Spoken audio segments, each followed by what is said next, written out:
Schoola presents English listening training. This audiobook is showing Beauty and Beast. Main character is Beast, who lives in mansion. Belle, very beautiful Reddy, who is pure heart. Merchant, Belle's father. Here is summary of story. A merchant wandered into the mansion on the way home from the town. He received hospitality at the mansion, and he recalled that the youngest daughter called La Belle wanted a rose. Then the beast, the owner of the mansion, appeared, furious at the merchant. The beast asked the merchant to Belle, and Belle went to the mansion as a substitute. The beast wanted to marry with Belle, but Belle refused it. Beast allowed the Belle to return home with mourning, because Belle wanted to return home because his father was sick. Belle saw the beast dying in a dream and returned to the mansion. And Belle reunited with the dying beast. Beast said, "You can die happily with this." Belle said, "No, you will be my husband." Then the beast returned to its original form.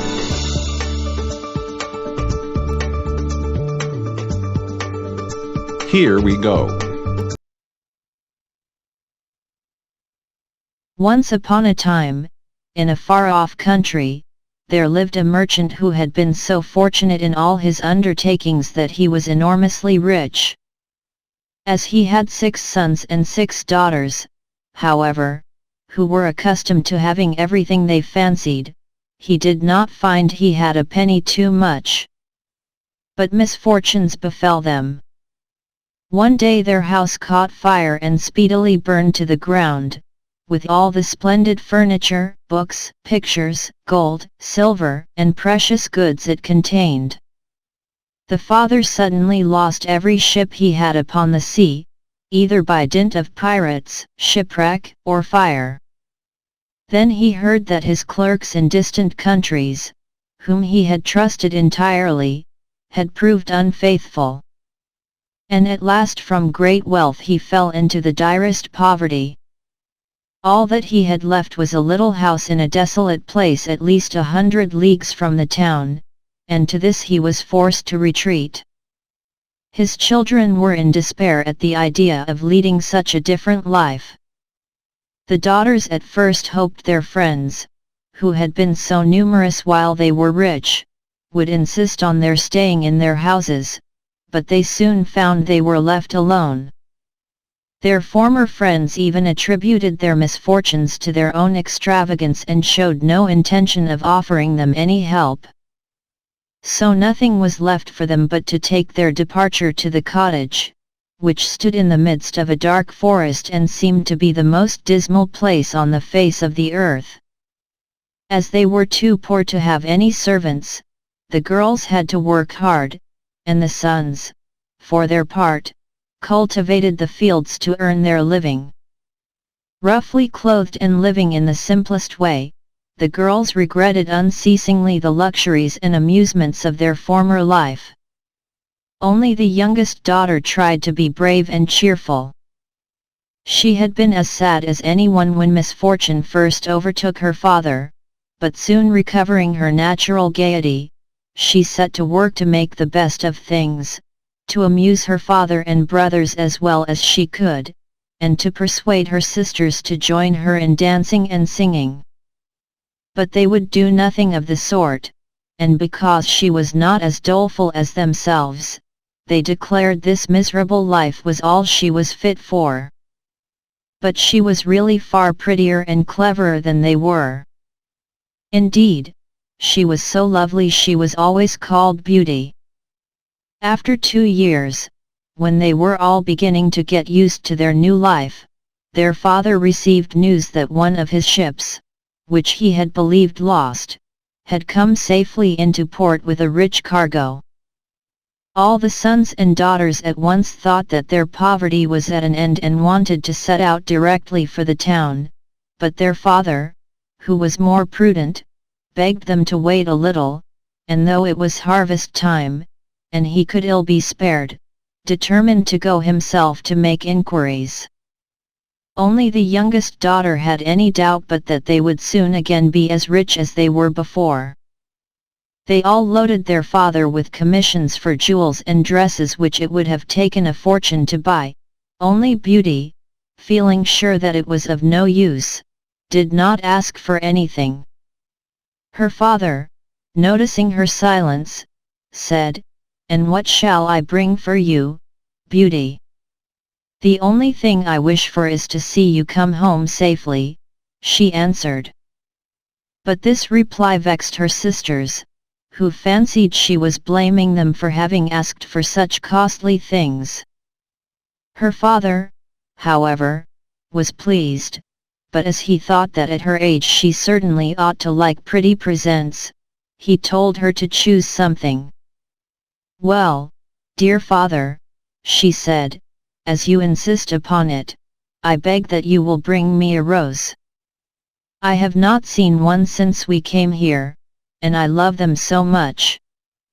The merchant reached town as quickly as possible, only to find that his former companions, believing him to be dead, had divided his cargo between them.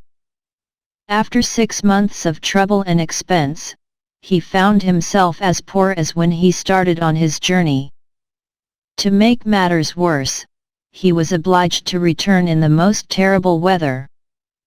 By the time he was within a few leagues of his home, he was almost exhausted with cold and fatigue. Though he knew it would take some hours to get through the forest, he resolved to go on. But night overtook him, and the deep snow and bitter frost made it impossible for his horse to carry him any farther. Not a house was to be seen. The only shelter he could get was the hollow trunk of a great tree, and there he crouched all the night, which seemed to him the longest he had ever known. The howling of the wolves kept him awake, and when at last day broke, the falling snow had covered up every path, and he did not know which way to turn. At length he made out some sort of path, but it was so rough and slippery that he fell down more than once. Presently it led him into an avenue of trees which ended in a splendid castle. It seemed to the merchant very strange that no snow had fallen in the avenue of orange trees, covered with flowers and fruit. When he reached the first court of the castle, he saw before him a flight of agate steps. He went up them and passed through several splendidly furnished rooms. The pleasant warmth of the air revived him, and he felt very hungry, but there seemed to be nobody in all this vast and splendid palace. Deep silence reigned everywhere, and at last, tired of roaming through empty rooms and galleries, he stopped in a room smaller than the rest, where a clear fire was burning, and a couch was drawn up cosily before it. Thinking this must be prepared for someone who was expected, he sat down to wait till he should come and very soon fell into a sweet sleep. When his extreme hunger wakened him after several hours, he was still alone, but a little table, with a good dinner on it, had been drawn up close to him. He lost no time in beginning his meal, hoping he might soon thank his considerate host, whoever it might be. But no one appeared, and even after another long sleep, from which he awoke completely refreshed, there was no sign of anybody, though a fresh meal of dainty cakes and fruit was prepared upon the little table at his elbow. Because he was naturally timid, the silence began to terrify him, and he resolved to search once more through all the rooms, but it was of no use. There was no sign of life in the palace. He wondered what he should do. To amuse himself, he began pretending that all the treasures he saw were his own and considering how he would divide them among his children. Then he went down into the garden, and though it was winter everywhere else, here the sun shone, the birds sang, the flowers bloomed, and the air was soft and sweet. The merchant, in ecstasies with all he saw and heard, said to himself, All this must be meant for me. I will go this minute and bring my children to share all these delights." In spite of being so cold and weary when he reached the castle, he had taken his horse to the stable and fed it. Now he thought he would saddle it for his homeward journey, and he turned down the path which led to the stable. This path had a hedge of roses on each side of it, and the merchant thought he had never seen such exquisite flowers. They reminded him of his promise to Beauty, and he stopped and had just gathered one to take to her when he was startled by a strange noise behind him. Turning round, he saw a frightful beast, which seemed to be very angry and said in a terrible voice, "Who told you you might gather my roses? Was it not enough that I sheltered you in my palace and was kind to you? This is the way you show your gratitude, by stealing my flowers. But your insolence shall not go unpunished." The merchant, terrified by these furious words, dropped the fatal rose and, throwing himself on his knees, cried, "Pardon me, noble sir. I am truly grateful for your hospitality, which was so magnificent I could not imagine you would be offended by my taking such a little thing as a rose." But the beast's anger was not lessened by his speech. "You are very ready with excuses and flattery," he cried. "But that will not save you from the death you deserve." "Alas," thought the merchant, "if my daughter Beauty could only know into what danger her rose has brought me." And in despair he began to tell the beast all his misfortunes and the reason of his journey, not forgetting to mention Beauty's request. "A king's ransom would hardly have procured all that my other daughters asked for," he said. "But I thought I might at least take Beauty her rose. I beg you to forgive me, for you see I meant no harm."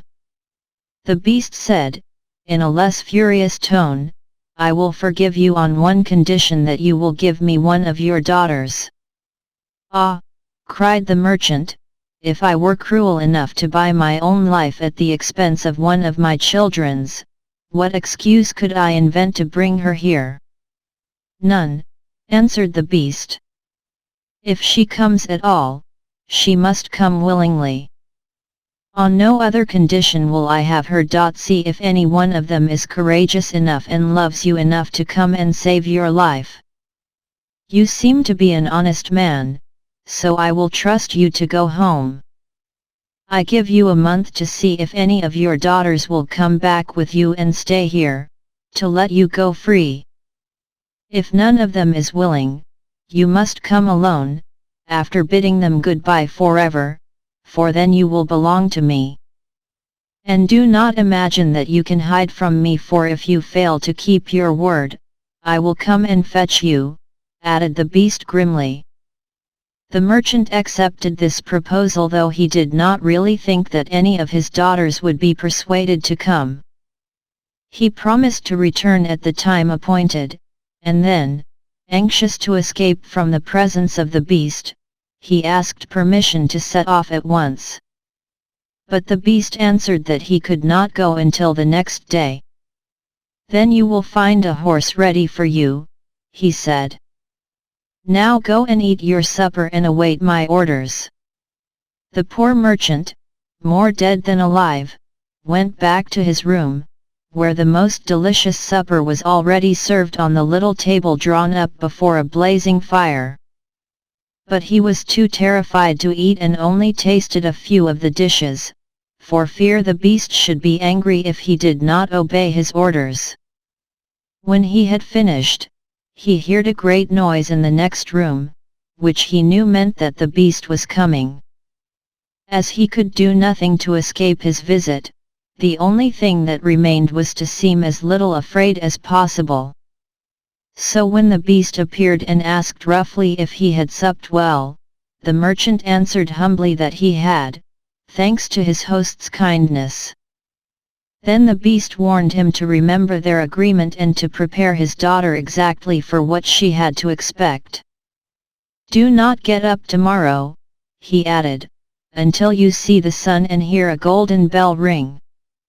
Then you will find your breakfast waiting for you, and the horse you are to ride will be ready in the courtyard. He will also bring you back again when you come with your daughter a month hence. Farewell.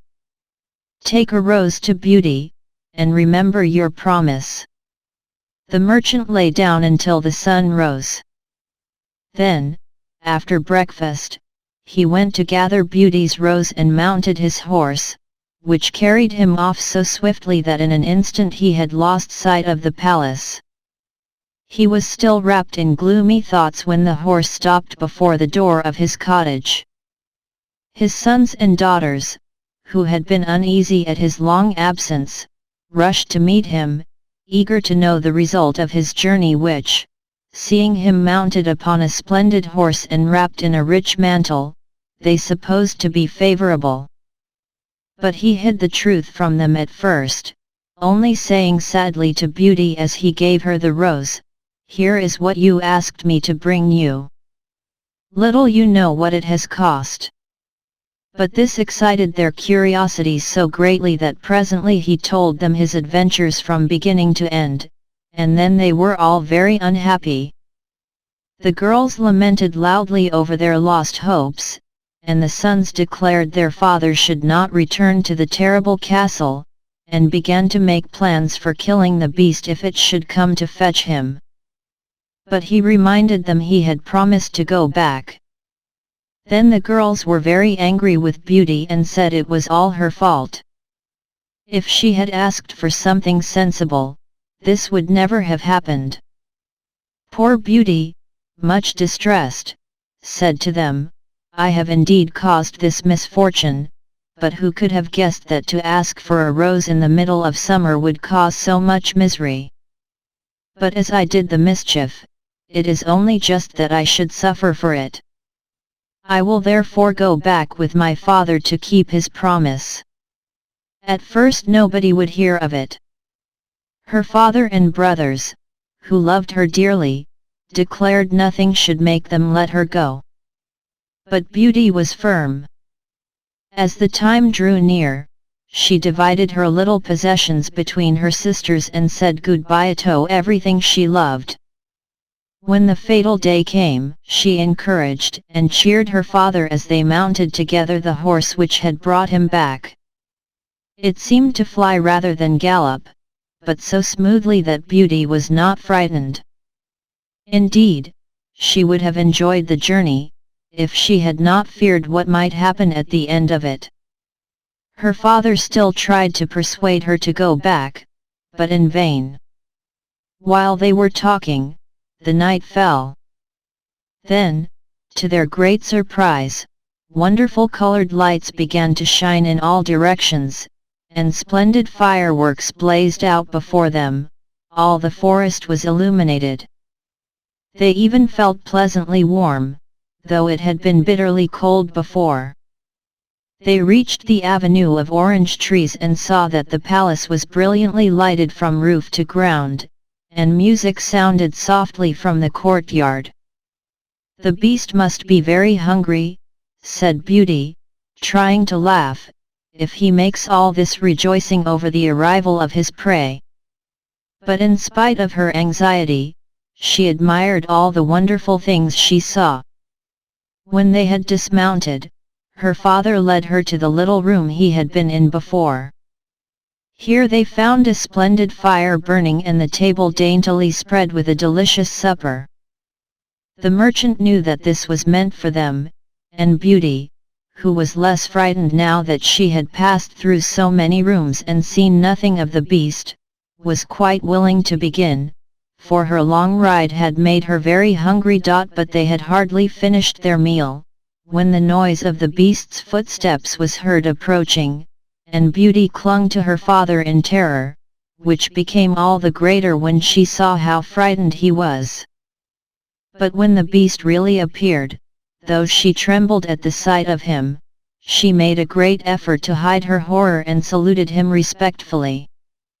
This evidently pleased the beast. After looking at her he said, in a tone that might have struck terror into the boldest heart, though he did not seem to be angry, "Good evening, old man." "Good evening, Beauty." The merchant was too terrified to reply, but Beauty answered sweetly, "Good evening, Beast." "Have you come willingly?" asked the Beast. "Will you be content to stay here when your father goes away?"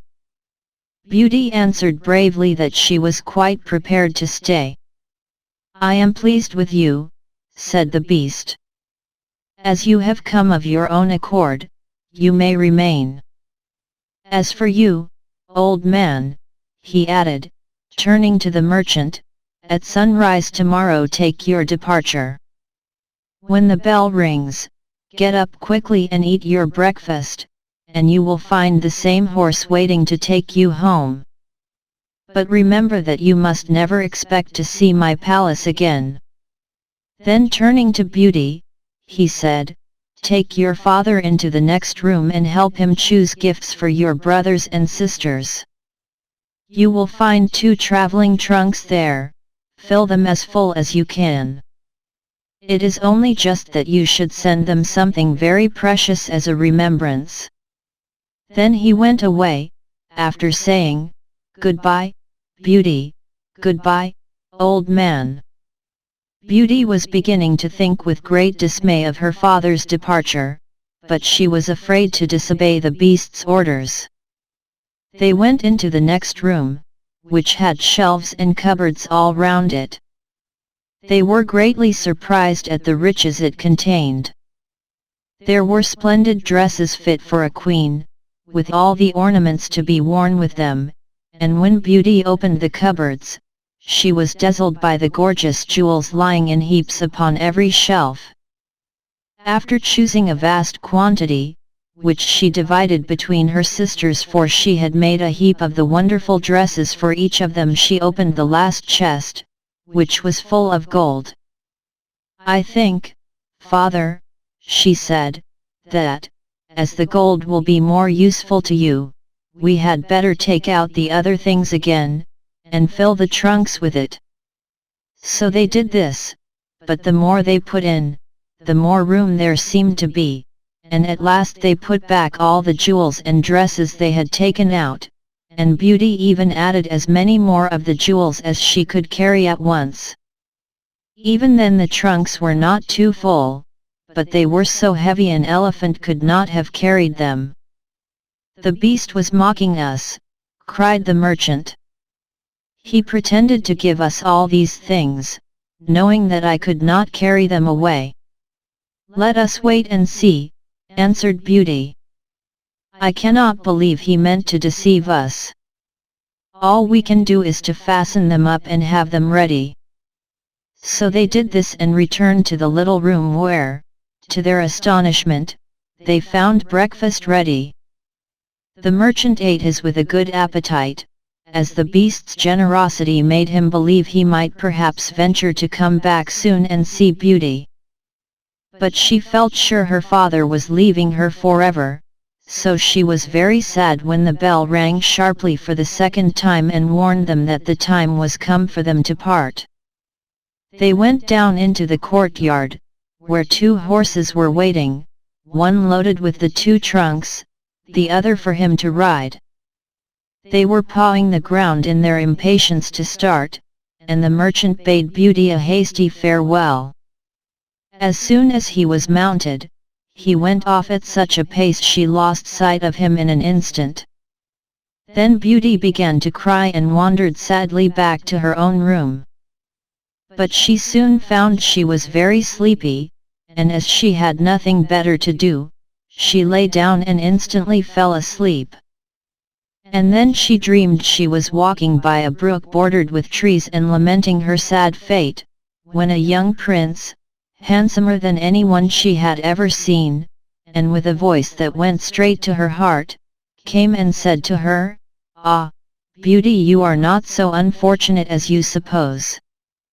Here you will be rewarded for all you have suffered elsewhere. Your every wish shall be gratified. Only try to find me out, no matter how I may be disguised, for I love you dearly, and in making me happy, you will find your own happiness. Be as true-hearted as you are beautiful, and we shall have nothing left to wish for. What can I do, Prince, to make you happy? Said Beauty. Only be grateful, he answered, and do not trust too much to your eyes. Above all, do not desert me until you have saved me from my cruel misery. After this she thought she found herself in a room with a stately and beautiful lady, who said to her, Dear Beauty, try not to regret all you have left behind you. You are destined for a better fate. Only do not let yourself be deceived by appearances. Beauty found her dreams so interesting that she was in no hurry to awake, but presently the clock roused her by calling her name softly 12 times. Then she rose and found her dressing table set out with everything she could possibly want, and when her toilet was finished, she found dinner waiting in the room next to hers. But dinner does not take very long when one is alone, and very soon she sat down cozily in the corner of a sofa and began to think about the charming prince she had seen in her dream. He said I could make him happy, said Beauty to herself. It seems, then, that this horrible beast keeps him a prisoner. How can I set him free? I wonder why they both told me not to trust to appearances? But after all, it was only a dream, so why should I trouble myself about it? I had better find something to do to amuse myself. So she began to explore some of the many rooms of the palace. The first she entered was lined with mirrors. Beauty saw herself reflected on every side and thought she had never seen such a charming room. Then a bracelet which was hanging from a chandelier caught her eye, and on taking it down, she was greatly surprised to find that it held a portrait of her unknown admirer, just as she had seen him in her dream. With great delight she slipped the bracelet on her arm and went on into a gallery of pictures, where she soon found a portrait of the same handsome prince, as large as life, and so well painted that as she studied it, he seemed to smile kindly at her. Tearing herself away from the portrait at last, she passed into a room which contained every musical instrument under the sun, and here she amused herself for a long while in trying them and singing until she was tired. The next room was a library, and she saw everything she had ever wanted to read as well as everything she had read. By this time it was growing dusk, and wax candles in diamond and ruby candlesticks lit themselves in every room. Beauty found her supper served just at the time she preferred to have it, but she did not see anyone or hear a sound. Though her father had warned her she would be alone, she began to find it rather dull. Presently she heard the beast coming and wondered tremblingly if he meant to eat her now. However, he did not seem at all ferocious and only said gruffly, "Good evening, Beauty." She answered cheerfully and managed to conceal her terror. The beast asked how she had been amusing herself, and she told him all the rooms she had seen. Then he asked if she thought she could be happy in his palace, and Beauty answered that everything was so beautiful she would be very hard to please if she could not be happy. After about an hour's talk, Beauty began to think the beast was not nearly so terrible as she had supposed at first. Then he rose to leave her and said in his gruff voice, "Do you love me, Beauty? Will you marry me?" "Oh, what shall I say?" cried Beauty, for she was afraid to make the beast angry by refusing. "Say yes or no without fear," he replied. "Oh, no, beast," said Beauty hastily. "Since you will not, good night, Beauty," he said. And she answered, "Good night, beast," very glad to find her refusal had not provoked him. After he was gone, she was very soon in bed and dreaming of her unknown prince. She thought he came and said, "Ah, Beauty! Why are you so unkind to me? I fear I am fated to be unhappy for many a long day still." Then her dreams changed, but the charming prince figured in them all. When morning came, her first thought was to look at the portrait and see if it was really like him, and she found it certainly was.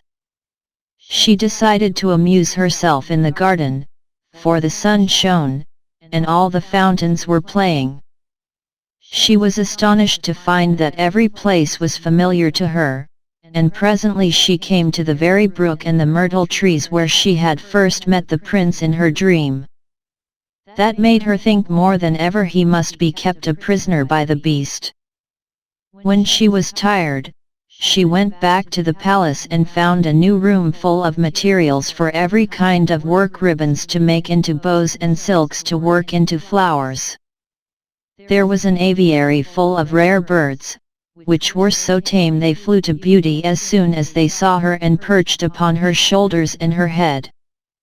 "Pretty little creatures," she said, "how I wish your cage was nearer my room that I might often hear you sing." So saying, she opened a door and found to her delight that it led into her own room, though she had thought it was on the other side of the palace. There were more birds in a room farther on, parrots and cockatoos that could talk, and they greeted Beauty by name. Indeed, she found them so entertaining that she took one or two back to her room, and they talked to her while she was at supper. The beast paid her his usual visit and asked the same questions as before, and then with a gruff good night he took his departure, and Beauty went to bed to dream of her mysterious prince.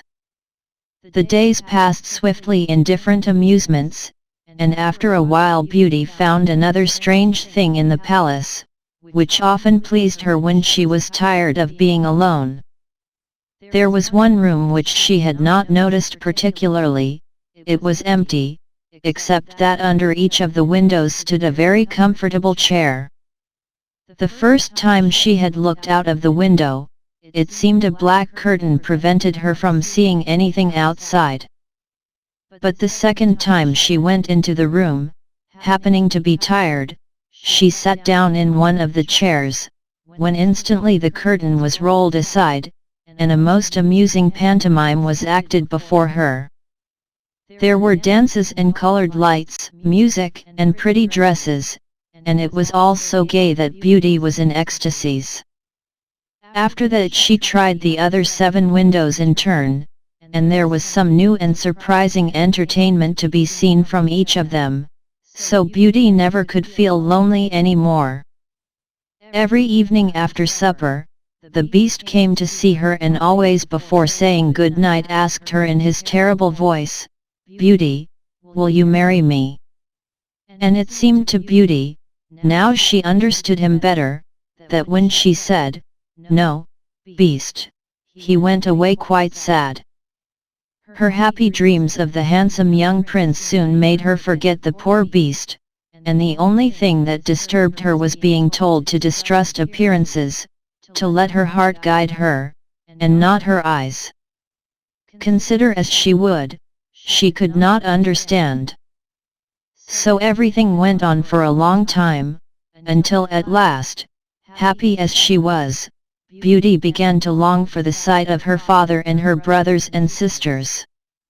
One night, seeing her look very sad, the beast asked her what was the matter. Beauty had quite ceased to be afraid of him. Now she knew he was really gentle in spite of his ferocious looks and his dreadful voice. So she answered that she wished to see her home once more. Upon hearing this, the beast seemed sadly distressed and cried miserably, "Ah, Beauty, have you the heart to desert an unhappy beast like this? What more do you want to make you happy? Is it because you hate me that you want to escape? No, dear beast, answered Beauty softly, I do not hate you, and I should be very sorry never to see you any more, but I long to see my father again. Only let me go for 2 months, and I promise to come back to you and stay for the rest of my life. The beast, who had been sighing dolefully while she spoke, now replied, I cannot refuse you anything you ask, even though it should cost me my life. Take the 4 boxes you will find in the room next to your own and fill them with everything you wish to take with you. But remember your promise and come back when the 2 months are over, or you may have cause to repent it, for if you do not come in good time you will find your faithful beast dead. You will not need any chariot to bring you back. Only say goodbye to all your brothers and sisters the night before you come away and, when you have gone to bed, turn this ring round upon your finger, and say firmly, I wish to go back to my palace and see my beast again.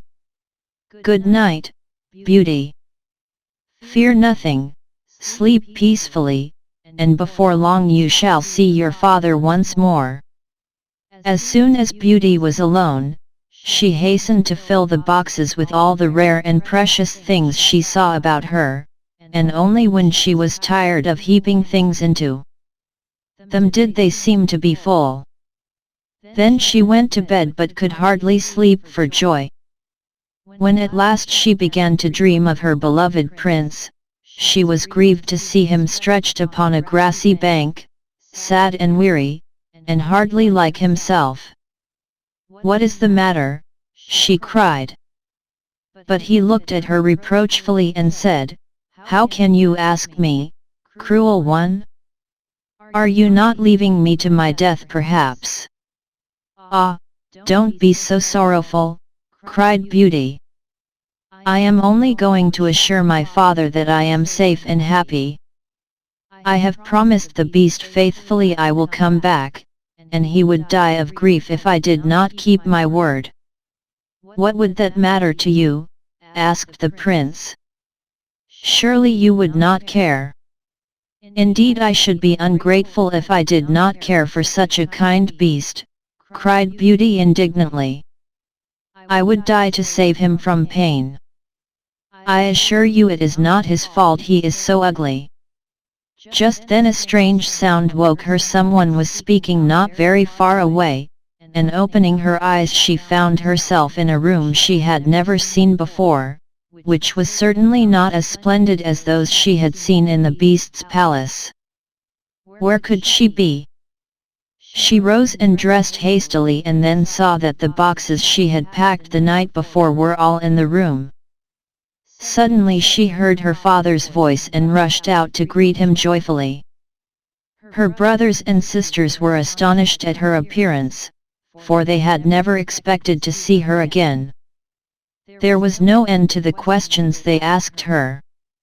She had also much to hear about what had happened to them while she was away and of her father's journey home. But when they heard that she had only come to be with them for a short time and then must go back to the beast's palace forever, they lamented loudly. Then Beauty asked her father what he thought her strange dreams meant and why the prince constantly begged her not to trust to appearances. After much consideration he answered, You tell me yourself that the beast, frightful as he is, loves you dearly and deserves your love and gratitude for his gentleness and kindness. I think the prince must mean you to understand you ought to reward him by doing as he wishes, in spite of his ugliness. Beauty could not help seeing that this seemed probable. Still, when she thought of her dear prince who was so handsome, she did not feel at all inclined to marry the beast. At any rate, for 2 months she need not decide but could enjoy herself with her sisters.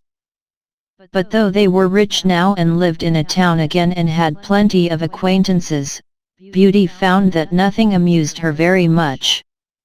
She often thought of the palace, where she was so happy, especially as at home she never once dreamed of her dear prince, and she felt quite sad without him. Then her sisters seemed quite used to being without her and even found her rather in the way, so she would not have been sorry when the 2 months were over, but for her father and brothers, who begged her to stay and seemed so grieved at the thought of her departure that she had not the courage to say goodbye to them. Every day when she rose she meant to say it at night, and when night came she put it off again, until at last she had a dismal dream which helped her to make up her mind. She thought she was wandering in a lonely path in the palace gardens, when she heard groans that seemed to come from some bushes hiding the entrance of a cave. Running quickly to see what could be the matter, she found the beast stretched out upon his side, apparently dying. He reproached her faintly with being the cause of his distress, and at the same moment a stately lady appeared and said very gravely, "Ah, Beauty, see what happens when people do not keep their promises.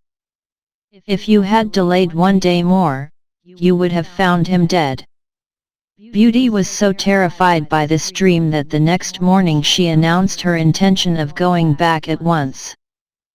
That very evening she said goodbye to her father and her brothers and sisters, and as soon as she was in bed she turned her ring round upon her finger and said firmly, "I wish to go back to my palace and see my beast again."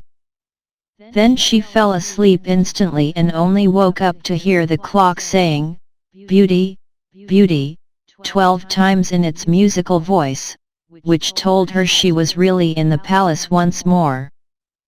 Everything was just as before, and her birds were so glad to see her, but Beauty thought she had never known such a long day. She was so anxious to see the beast again that she felt as if supper time would never come. But when it came, no beast appeared. After listening and waiting for a long time, she ran down into the garden to search for him. Up and down the paths and avenues ran poor Beauty, calling him. No one answered, and not a trace of him could she find. At last, quite tired, she stopped for a minute's rest and saw that she was standing opposite the shady path she had seen in her dream. She rushed down it and, sure enough, there was the cave, and in it lay the beast. Asleep, so Beauty thought. Quite glad to have found him, she ran up and stroked his head, but to her horror he did not move or open his eyes. "Oh, he is dead, and it is all my fault," cried Beauty, crying bitterly. But then, looking at him again, she fancied he still breathed. Hastily fetching some water from the nearest fountain, she sprinkled it over his face, and to her great delight he began to revive. "Oh, beast, how you frightened me," she cried. "I never knew how much I loved you until just now, when I feared I was too late to save your life." "Can you really love such an ugly creature as I am?" asked the beast faintly. "Ah, Beauty, you came only just in time. I was dying because I thought you had forgotten your promise. But go back now and rest, I shall see you again by and by." Beauty, who had half expected he would be angry with her, was reassured by his gentle voice and went back to the palace, where supper was awaiting her. And afterward the beast came in as usual and talked about the time she had spent with her father, asking if she had enjoyed herself and if they had all been glad to see her. Beauty quite enjoyed telling him all that had happened to her. When at last the time came for him to go, he asked, as he had so often asked before, "Beauty, will you marry me?" She answered softly, "Yes, dear beast." As she spoke a blaze of light sprang up before the windows of the palace. Fireworks crackled and guns banged, and across the avenue of orange trees, in letters all made of fireflies, was written, "Long live the prince and his bride." Turning to ask the beast what it could all mean, Beauty found he had disappeared, and in his place stood her long-loved prince. At the same moment the wheels of a chariot were heard upon the terrace, and two ladies entered the room. One of them Beauty recognized as the stately lady she had seen in her dreams, the other was so queenly that Beauty hardly knew which to greet first. But the one she already knew said to her companion, "Well, Queen, this is Beauty, who has had the courage to rescue your son from the terrible enchantment. They love each other, and only your consent to their marriage is wanting to make them perfectly happy." "I consent with all my heart," cried the Queen. "How can I ever thank you enough, charming girl, for having restored my dear son to his natural form?" And then she tenderly embraced Beauty and the prince, who had meanwhile been greeting the fairy and receiving her congratulations. "Now," said the fairy to Beauty, "I suppose you would like me to send for all your brothers and sisters to dance at your wedding." And so she did, and the marriage was celebrated the very next day with the utmost splendor, and Beauty and the prince lived happily ever after. Did you enjoy the story? Let me test how many English words you remembered in this story. Undertaking. Undertaking. There lived a merchant, who had been so fortunate in all his undertakings that he was enormously rich. Enormously. Enormously. There lived a merchant, who had been so fortunate in all his undertakings that he was enormously rich. Accustom. Accustom. Who were accustomed to having everything they fancied, he did not find he had a penny too much. Befall. Befall. But misfortunes befell them. Dint. Dint. The father suddenly lost every ship he had upon the sea either by dint of pirates, shipwreck, or fire. Poverty. Poverty. And at last from great wealth he fell into the direst poverty. Desolate. Desolate. All that he had left was a little house in a desolate place at least 100 leagues from the town. Retreat. Retreat. And to this he was forced to retreat. Attribute. Attribute. Their former friends even attributed their misfortunes to their own extravagance and showed no intention of offering them any help. Extravagance. Extravagance. Their former friends even attributed their misfortunes to their own extravagance and showed no intention of offering them any help. Departure. Departure. So nothing was left for them but to take their departure to the cottage. Midst. Midst. Which stood in the midst of a dark forest and seemed to be the most dismal place on the face of the earth. Dismal. Dismal. Which stood in the midst of a dark forest and seemed to be the most dismal place on the face of the earth. Servant. Servant.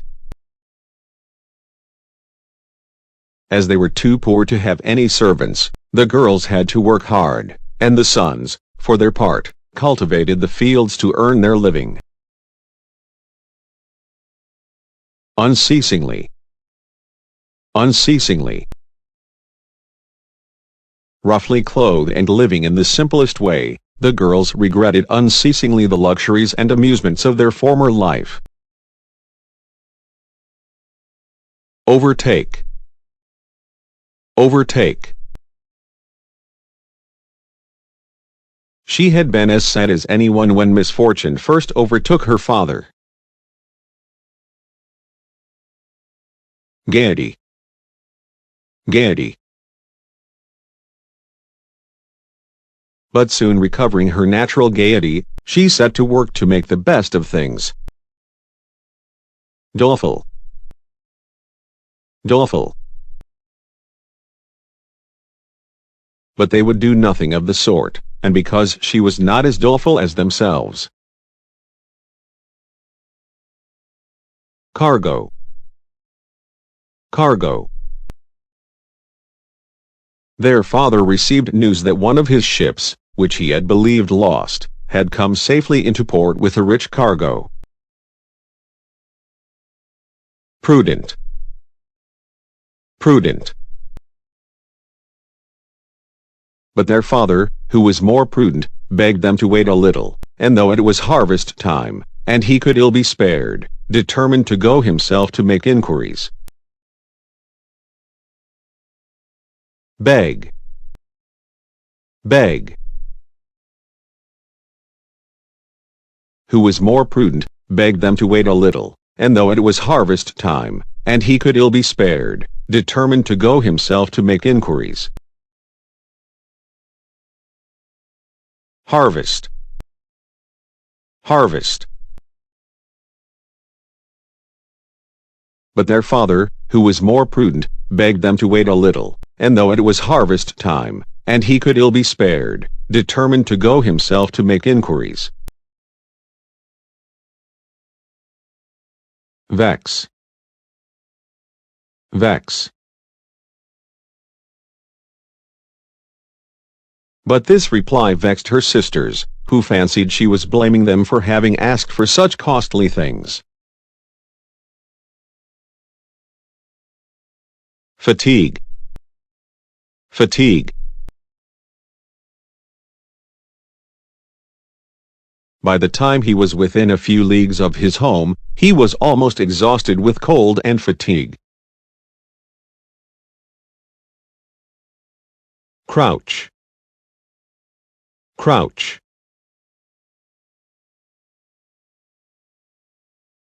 The only shelter he could get was the hollow trunk of a great tree, and there he crouched all the night, which seemed to him the longest he had ever known. Howl. Howl. The howling of the wolves kept him awake, and when at last day broke, the falling snow had covered up every path, and he did not know which way to turn. Exquisite. Exquisite. This path had a hedge of roses on each side of it, and the merchant thought he had never seen such exquisite flowers. Magnificent. Magnificent. Pardon me, noble sir. I am truly grateful for your hospitality, which was so magnificent I could not imagine you would be offended by my taking such a little thing as a rose. Flattery. Flattery.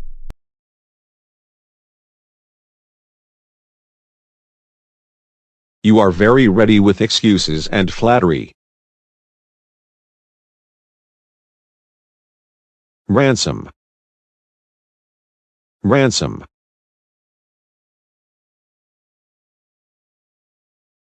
A king's ransom would hardly have procured all that my other daughters asked for, he said.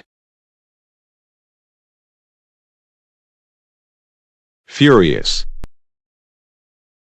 Furious. The beast said, in a less furious tone, I will forgive you on one condition, that you will give me one of your daughters. Willingly. Willingly. None, answered the beast. If she comes at all, she must come willingly. Humbly. Humbly. The merchant answered humbly that he had, thanks to his host's kindness.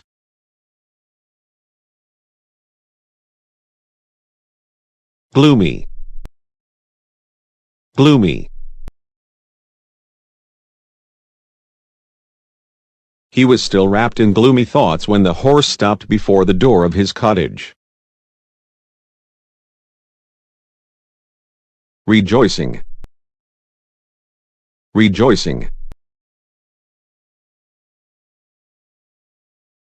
If he makes all this rejoicing over the arrival of his prey. Daintily. Daintily.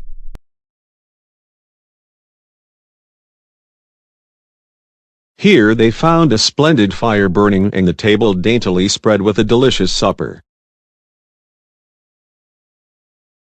Mock. Mock. The beast was mocking us, cried the merchant. Generosity. Generosity. The merchant ate his with a good appetite, as the beast's generosity made him believe he might perhaps venture to come back soon and see Beauty. Lament. Lament.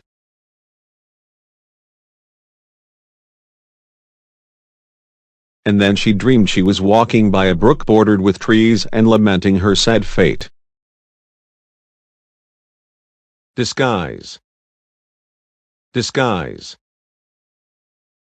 Only try to find me out, no matter how I may be disguised, for I love you dearly, and in making me happy, you will find your own happiness.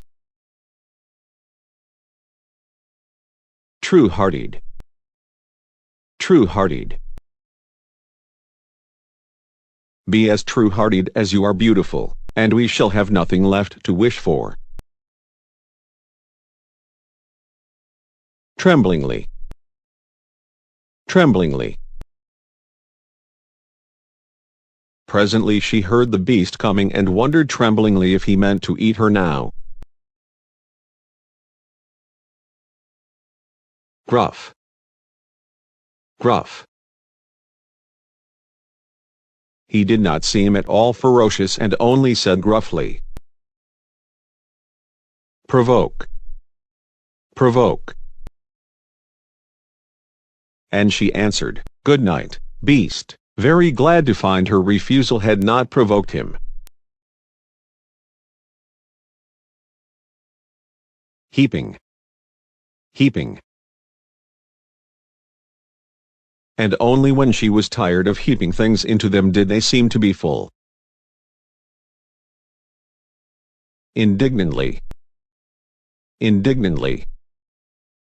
Indeed, I should be ungrateful if I did not care for such a kind beast, cried Beauty indignantly. Ugliness. Ugliness.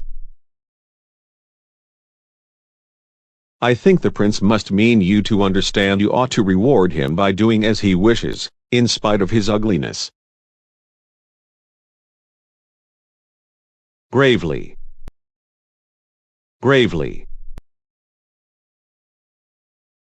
And at the same moment a stately lady appeared and said very gravely, Ah, Beauty, see what happens when people do not keep their promises. Supper time. Supper time. She was so anxious to see the beast again that she felt as if supper time would never come. Bitterly. bitterly. "Oh, he is dead, and it is all my fault," cried Beauty, crying bitterly. Reassure. Reassure. Beauty, who had half expected he would be angry with her, was reassured by his gentle voice and went back to the palace, where supper was awaiting her. Bang. Bang. Fireworks crackled and guns banged, and across the avenue of orange trees, in letters all made of fireflies, was written, "Utmost. Utmost." And so she did, and the marriage was celebrated the very next day with the utmost splendor.